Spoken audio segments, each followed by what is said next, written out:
ಒಂದ್ ಕಡೆ ಬೆಳಗಾವಿ ಅಧಿವೇಶನ, ಮತ್ತೊಂದ್ ಕಡೆ ಡಿನ್ನರ್ ಮೀಟಿಂಗ್ ಮೇಲೆ ಡಿನ್ನರ್ ಮೀಟಿಂಗ್ ನಡೀತಾನೆ ಇದೆ. ಇದು ರಾಜ್ಯ ಕಾಂಗ್ರೆಸ್ನಲ್ಲಿ ಭಾರಿ ಸಂಚಲನಕ್ಕೆ ಕಾರಣ ಆಗಿರೋದು. ಅದರಲ್ಲೂ ಕೂಡ ಸಿದ್ದು ಆಪ್ತರ ಬಣ ಡಿನ್ನರ್ ಮೀಟಿಂಗ್ ಅನ್ನ ಮಾಡಿ ಅದರಲ್ಲಿ ಅನೇಕ ವಿಚಾರಗಳನ್ನ ಚರ್ಚೆ ಮಾಡಿದ್ದಾರೆ. ಸತೀಶ್ ಜಾರಕಿಹೊಳಿ ಅವರ ಮನೆಯಲ್ಲಿ ನಡೆದಂತಹ ಈ ಡಿನ್ನರ್ ಮೀಟಿಂಗ್ ನಲ್ಲಿ ಹಾಗಾದ್ರೆ ಡಿಕೆಶಿಗೆ ಹಾಗೇನೆ ಅವರ ಬಣಕ್ಕೆ ಕೌಂಟರ್ ಕೊಟ್ಟಿದ್ದು ಹೇಗೆ, ಅಲ್ಲಿ ಏನೇನು ಚರ್ಚೆಯಾಗಿದೆ ಅನ್ನುವ ಕಂಪ್ಲೀಟ್ ಡೀಟೇಲ್ಸ್ ಇಲ್ಲಿದೆ. ಸಿದ್ದರಾಮಯ್ಯ ಅವರು ಸತೀಶ್ ಜಾರಕಿಹೊಳಿ ಅವ್ರ ಮನೆಗೆ ಊಟಕ್ಕೆ ಹೋಗ್ತಾರೆ. ಅದು ಊಟಕ್ಕೆ ಹೋಗೋದು ಪಾಲಿಟಿಕ್ಸ್ ಏನಿಲ್ಲ, ಔಟ್ ಗೋಯಿಂಗ್ ಪೊಲಿಟಿಕ್ಸು ನಡೆದಿದೆ, ಇನ್ಕಮಿಂಗ್ನವ್ರದ್ದು ಪೊಲಿಟಿಕ್ಸ್ ನಡೆದಿದೆ. ಈ ಎರಡೂ ಪೊಲಿಟಿಕ್ಸ್ ಮಧ್ಯದಲ್ಲಿ ರಾಜ್ಯದ ಜನರ ಮಾರಣ ಹೋಮ ಆಗ್ತಾ ಇದೆ. ಲೂಟಿ ಮಾತ್ರ ಬಹಳ ಚೆನ್ನಾಗಿ ಆಗ್ತಾ ಇದೆ. ಅಂದ್ರೆ ಈ ಸರ್ಕಾರವೇ ಒಂದು ಲೂಟಿ ಸರ್ಕಾರ. ಯಾಕೆ ನಮ್ಮ ಡಿನ್ನರ್ ಬಗ್ಗೆ ಲಂಚ್ ಬಗ್ಗೆ ಇವ್ರಿಗೆ ಯಾಕೆ ಚಿಂತೆ? ನೆಕ್ಸ್ಟ್ ಟೈಮ್ ಹೇಳ್ಬೇಡಿ, ಇವ್ರು ಕರಿತೀವಿ ನಾವು ನನ್ನ ಜೊತೆಗೆ ಊಟ ಮಾಡಲಿ. ಮತ್ತೆ ಡಿನ್ನರ್ ಪಾಲಿಟ್ರಿಕ್ಸ್, ಸಿಎಂ ಆಪ್ತರಿಂದ ಸಿದ್ಧ ವ್ಯೂಹ. ಸಾಹುಕಾರ್ ಮನೆಯಲ್ಲಿ ಡಿನ್ನರ್, ಅಹಿಂದ ದಲಿತ ಸಿಎಂ ದಾಳ. ಸಿಎಂ ಕುರ್ಚಿ ಗೊಂದಲ. ಕಾಂಗ್ರೆಸ್ ಸರ್ಕಾರ ಆರಂಭವಾದಾಗ್ಲೂ ಈ ಗೊಂದಲ ಆಗಿತ್ತು, ಈಗಲೂ ಇದೆ. ಈ ಗೊಂದಲಕ್ಕೆ ಬ್ರೇಕ್ ಹಾಕಬೇಕು ಅಂತಾನೆ ಕೆಲವು ದಿನಗಳ ಹಿಂದೆ ಹೈಕಮಾಂಡ್ ಮುಂದಾಗಿತ್ತು. ಬ್ರೇಕ್ಫಾಸ್ಟ್ ಮೂಲಕ ಕುರ್ಚಿ ಗೊಂದಲಕ್ಕೆ ಹೈಕಮಾಂಡ್ ತೆರೆ ಎಳೆಯೋಕೆ ಪ್ರಯತ್ನ ಪಟ್ಟಿತ್ತು. ಬ್ರೇಕ್ಫಾಸ್ಟ್ ಆದ್ಮೇಲೆ ಕುರ್ಚಿ ವಿಚಾರದಲ್ಲಿ CM Siddaramaiah, DCM DKShi silent ಆಗಿದ್ರು. ಸಿಎಂ ಕುರ್ಚಿ ವಿಚಾರವಾಗಿ ಏನೇ ಪ್ರಶ್ನೆ ಕೇಳಿದ್ರು ಕೂಡ ಹೈಕಮಾಂಡ್ ಕಡೆ ಬೊಟ್ಟು ಮಾಡ್ತಾಗಿದ್ರು. ನಂತರ ಸಿಎಂ ಕುರ್ಚಿ ವಿಚಾರವಾಗಿ ಯಾರು ಮಾತನಾಡಬಾರದು ಎಂಬ ಎಚ್ಚರಿಕೆ ಕೊಟ್ರು. ಬೆಳಗಾವಿ ಅಧಿವೇಶನದಲ್ಲಿ ಈ ಬಗ್ಗೆ ಚಕಾರ ಎತ್ತಿದ್ರೆ ಸರಿ ಹೋಗಲ್ಲ ಅಂತ ವಾರ್ನ್ ಸಹ ಮಾಡಿದ್ರು. ಆದ್ರೆ ಆ ವಾರ್ನಿಂಗ್ಗೆ ಯಾರೂ ತಲೆ ಕೆಡಿಸ್ಕೊಳ್ತಾಗಿಲ್ಲ. ಸಿಎಂ ಕುರ್ಚಿ ವಿಚಾರವನ್ನು ಮತ್ತೆ ಪ್ರಸ್ತಾಪ ಮಾಡ್ತಾಗಿದ್ದಾರೆ. ಈ ಮಧ್ಯೆ ಸರಣಿ ಡಿನ್ನರ್ ಪಾರ್ಟಿ ನಡೀತಿದೆ.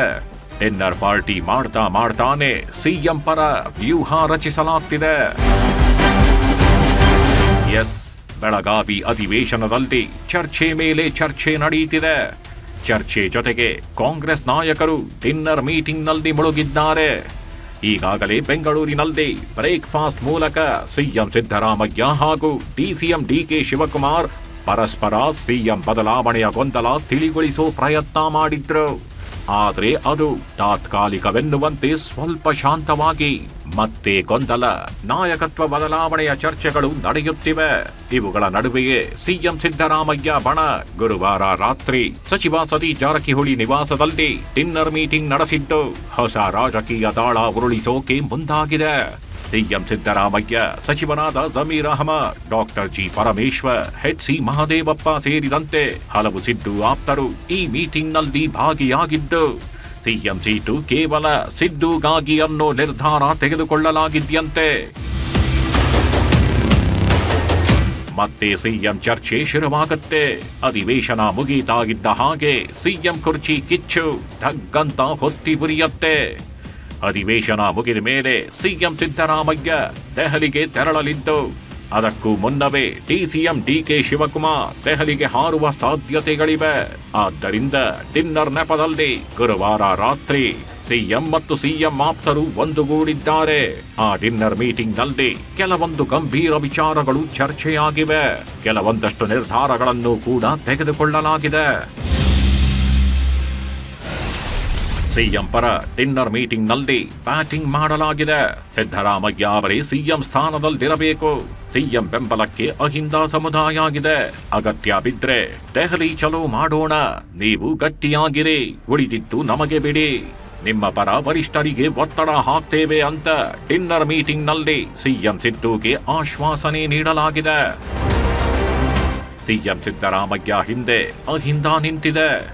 ನೀವೇ ಸಿಎಂ ಆಗಿರಬೇಕು ಅಂತ ಒತ್ತಾಯ ಮಾಡ್ತಿದೆ.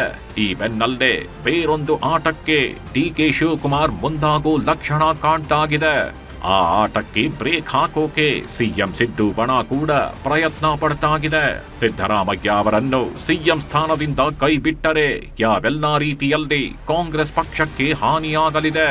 ಇದರಿಂದ ಅಹಿಂದ ಮತಗಳು ಪಕ್ಷದಿಂದ ದೂರವಾಗಿ ಮುಂದಿನ ದಿನಗಳಲ್ಲಿ ಕಾಂಗ್ರೆಸ್ ರಾಜ್ಯದಲ್ಲಿ ಅಧೋಗತಿಗೆ ತಲುಪುವ ಎಚ್ಚರಿಕೆಯ ಬಗ್ಗೆಯೂ ಹೈಕಮಾಂಡ್ಗೆ ಮನವರಿಕೆ ಮಾಡಿಕೊಡುವ ಕುರಿತು ಡಿನ್ನರ್ ಮೀಟಿಂಗ್ನಲ್ಲಿ ಚರ್ಚೆಯಾಗಿದೆ. ಆದರೆ ಒಂದು ವೇಳೆ ನಾಯಕತ್ವ ಬದಲಾವಣೆ ಆಗಬೇಕು ಅಂತ ಹೈಕಮಾಂಡ್ ಹಠ ಮಾಡಿದ್ರೆ ಅದಕ್ಕೆ ಪ್ಲಾನ್ ಬಿ ಅನ್ನು ರೆಡಿ ಮಾಡಿಕೊಂಡಿದೆ ಅಹಿಂದ ಬಣ. ಸಿಎಂ ಕುರ್ಚಿಯಲ್ಲಿ ಬದಲಾವಣೆ ಮಾಡೋದು ಅನಿವಾರ್ಯವಾದ್ರೆ ಪ್ಲಾನ್ ಬಿ ಅನ್ನು ಅಹಿಂದ ಬಣಗಿಟ್ಕೊಂಡಿದೆ. ದಲಿತ ಸಿಎಂ ದಾಳ ಉರುಳಿಸಲು ತಂತ್ರ ರೂಪಿಸಿದೆ. ಸಿಎಂ ಸ್ಥಾನಕ್ಕೆ ಪರಮೇಶ್ವರರ ಹೆಸರು ಪ್ರಸ್ತಾಪಕ್ಕೆ ನಿರ್ಧಾರ ಮಾಡಲಾಗಿದೆ. ದಲಿತರಿಗೆ ಅವಕಾಶ ಕೊಡುವಂತೆ ಮನವಿ ಮಾಡಲು ತೀರ್ಮಾನಿಸಲಾಗಿದೆ. ಜನವರಿಯಲ್ಲಿ ಅಹಿಂದ ಸಮಾವೇಶಕ್ಕೆ ಚಿಂತನೆ ನಡೆಸಲಾಗಿದೆ. ಕೆಲವು ದಿನಗಳ ಹಿಂದೆ ಡಿನ್ನರ್ ಹೆಸರಲ್ಲಿ ಬೆಳಗಾವಿಯಲ್ಲಿ 3 ಪ್ರತ್ಯೇಕ ಸಭೆಗಳು ನಡೆಸಲಾಗಿದೆ. ಅಲ್ಪಸಂಖ್ಯಾತ ಎಸ್ಸಿ ವಾಲ್ಮೀಕಿ ನಾಯಕರ ಸಭೆ ಮಾಡಲಾಗಿದೆ. ಈ ಮೂಲಕ ಸಿದ್ದು ಪರ ಅಹಿಂದ ಅಸ್ತ್ರ ಗಟ್ಟಿ ಪ್ರಯೋಗವಾಗಿದೆ. ಸಿಎಂ ಬದಲಾವಣೆ ಒತ್ತಡದ ಮಧ್ಯೆ ಅಹಿಂದ ತಂತ್ರ ಹೆಣೆದಿದೆ. ಸಿದ್ದು ಸ್ಥಾನ ಗಟ್ಟಿಗೊಳಿಸಲು ಸಭೆ ಮಾಡಲಾಗಿದೆ. ಸಿದ್ದು ಬಿಟ್ರೆ ದಲಿತರೇ ಸಿಎಂ ಆಗ್ಬೇಕು ಅನ್ನೋ ಸಂದೇಶ ರವಾನಿಸಲಾಗಿದೆ.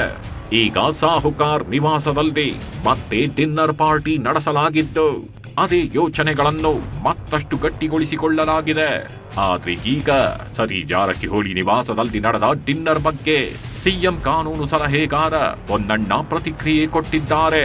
ಡಿನ್ನರ್ನಲ್ಲಿ ರಾಜಕೀಯದ ಬಗ್ಗೆ ಏನೂ ಚರ್ಚೆ ಆಗಿಲ್ಲ. ಪಕ್ಷ ಬಲಪಡಿಸುವ ಬಗ್ಗೆ ಚರ್ಚೆ ಆಯ್ತು. 7-8 ಜನ ನಾಯಕರು ಇದ್ದೆವು. ಸಿಎಂ ಸೂಪ್ ಕುಡಿದು ಬೇಗ ಹೋದ್ರು ಎಂದಿದ್ದಾರೆ. ಮತ್ತು ಚೀಫ್ ಮಿನಿಸ್ಟರ್ ಅವರು ಬರೀ ಒಂದು ಸ್ವಲ್ಪ ಸೂಪ್ ಕುಡ್ಬಿಟ್ಟು ಹೊರಟೋದ್ರು ಅವರು. ಯಾಕಂದರೆ ಅವ್ರಿಗೆ ಆಗ ಆರೋಗ್ಯ ಕೂಡ ಸರಿ ಇರಲಿಲ್ಲ. ಅದು ಬಿಟ್ಟರೆ ಯಾವುದೇ ರೀತಿಯಾದಂಥ ರಾಜಕಾರಣ ಚರ್ಚೆ ಆಗಲಿಲ್ಲ. ಭೈರತಿ ಸುರೇಶ್ ಮಾತನಾಡಿ ಡಿನ್ನರ್ನಲ್ಲಿ ಯಾವುದೇ ವಿಶೇಷ ಇಲ್ಲ ಅಂದಿದ್ದಾರೆ. ಪ್ರತಿ ವರ್ಷ ಬೆಳಗಾವಿ ಅಧಿವೇಶನಕ್ಕೆ ಬರುವಾಗ ಸತೀಶ್ ಜಾರಕಿಹೊಳಿ ಮನೆಯಲ್ಲಿ ಡಿನ್ನರ್ ನಡೆಸೋದು ಕಾಮನ್ ಎಂದಿದ್ದಾರೆ. ಡಿನ್ನರ್ ಮೀಟಿಂಗ್ ಅಲ್ಲ, ಪ್ರತಿ ಅಸೆಂಬ್ಲಿಗೆ ಬಂದಾಗ ಪ್ರತಿ ಸರಿ ವಿರೋಧ ಪಕ್ಷ ನಾಯಕರಾಗಿದ್ದಾಗಿಂದನೂ ಸಿದ್ದರಾಮಯ್ಯ ಅವರು ಸತೀಶ್ ಜಾರಕಿಹೊಳಿ ಅವ್ರ ಮನೆಗೆ ಊಟಕ್ಕೆ ಹೋಗ್ತಾರೆ. ಅದು ಊಟಕ್ಕೆ ಹೋಗೋರೆ, ಪಾಲಿಟಿಕ್ಸ್ ಏನಿಲ್ಲ. ಹೈಕಮಾಂಡ್ ಏನು ತೀರ್ಮಾನ ಮಾಡ್ತದೋ ಆ ತೀರ್ಮಾನಕ್ಕೆ, ಕಾಂಗ್ರೆಸ್ ಪಕ್ಷ ಏನು ಹೇಳ್ತದೋ ಆ ತೀರ್ಮಾನಕ್ಕೆ ಮುಖ್ಯಮಂತ್ರಿಯಾಗಿ ಉಪಮುಖ್ಯಮಂತ್ರಿಯಾಗಿ ನಾವೆಲ್ಲ ಮಂತ್ರಿಗಳು ಶಾಸಕರು ಬದ್ಧ ಇದ್ದೇವೆ ಅಂತ ಹೇಳ್ತೀನಿ. ಡಿನ್ನರ್ ಮೀಟಿಂಗ್ ವಿರುದ್ಧ ಕೇಸರಿ ಕಿಡಿ. ಕಾಂಗ್ರೆಸ್ನಲ್ಲಿ ಸರಣಿ ಡಿನ್ನರ್ ಮೀಟಿಂಗ್ ನಡೆಯುತ್ತಿದ್ದು ಇದಕ್ಕೆ ಕೇಸರಿ ಕಿಡಿಕಾರಿದೆ. ಬಿಜೆಪಿಯ ಛಲವಾದಿ ನಾರಾಯಣಸ್ವಾಮಿ ವ್ಯಂಗ್ಯವಾಡಿದ್ದಾರೆ. ಡಿನ್ನರ್ನಲ್ಲಿ ಔಟ್ ಗೋಯಿಂಗ್ ರಾಜಕೀಯ, ಇನ್ಕಮಿಂಗ್ ರಾಜಕೀಯದ ಬಗ್ಗೆ ಚರ್ಚೆ ನಡೆದಿದೆ. 2 ಪಾಲಿಟಿಕ್ಸ್ ನಡುವೆ ರಾಜ್ಯದ ಜನರ ಮಾರಣ ಹೋಮ ಆಗ್ತಿದೆ. ಅಭಿವೃದ್ಧಿ ಸಂಪೂರ್ಣ ಉಚಿತವಾಗಿದೆ, ಲೂಟಿ ಮಾತ್ರ ಬಹಳ ಚೆನ್ನಾಗಾಗ್ತಿದೆ ಎಂದು ಲೇವಡಿ ಮಾಡಿದ್ದಾರೆ. ಔಟ್ ಗೋಯಿಂಗ್ ಪೊಲಿಟಿಕ್ಸು ನಡೆದಿದೆ, ಇನ್ಕಮಿಂಗ್ನವ್ರದ್ದು ಪೊಲಿಟಿಕ್ಸ್ ನಡೆದಿದೆ. ಈ 2 ಪೊಲಿಟಿಕ್ಸ್ ಮಧ್ಯದಲ್ಲಿ ರಾಜ್ಯದ ಜನರ ಮಾರಣ ಹೋಮ ಆಗ್ತಾ ಇದೆ. ಅಭಿವೃದ್ಧಿ ಸಂಪೂರ್ಣ ಕುಸಿತ ಆಗಿದೆ, ಲೂಟಿ ಮಾತ್ರ ಬಹಳ ಚೆನ್ನಾಗಾಗ್ತಾ ಇದೆ. ಅಂದ್ರೆ ಈ ಸರ್ಕಾರವೇ ಒಂದು ಲೂಟಿ ಸರ್ಕಾರ. ಇವತ್ತು ನೋಡಿದ್ದೀರಿ 5,000 ಕೋಟಿ ಎಲ್ಲೋಯ್ತು, ನಾಪತ್ತೆ, ಇನ್ನೂ ಹೇಳೋರೇ ಇಲ್ಲ, ಹೇಳೋ ಪರಿಸ್ಥಿತಿಯಲ್ಲಿ ಅವರಿಲ್ಲ.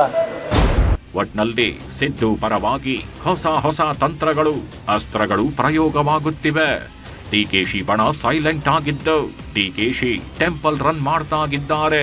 ಎಲ್ಲರೂ ಹೈಕಮಾಂಡ್ ಕಡೆಗೆ ಪೊಟ್ಟು ಮಾಡಿ ತೋರಿಸ್ತಾಗಿದ್ದು ಸಿದ್ದು ಬಣಕ್ಕೆ ಡಿಕೆ ಬಣ ಯಾವ ರೀತಿ ಪ್ರತಿತಂತ್ರ ಹೆಣೆಯಲಿದೆ ಕಾದು ನೋಡಬೇಕಿದೆ.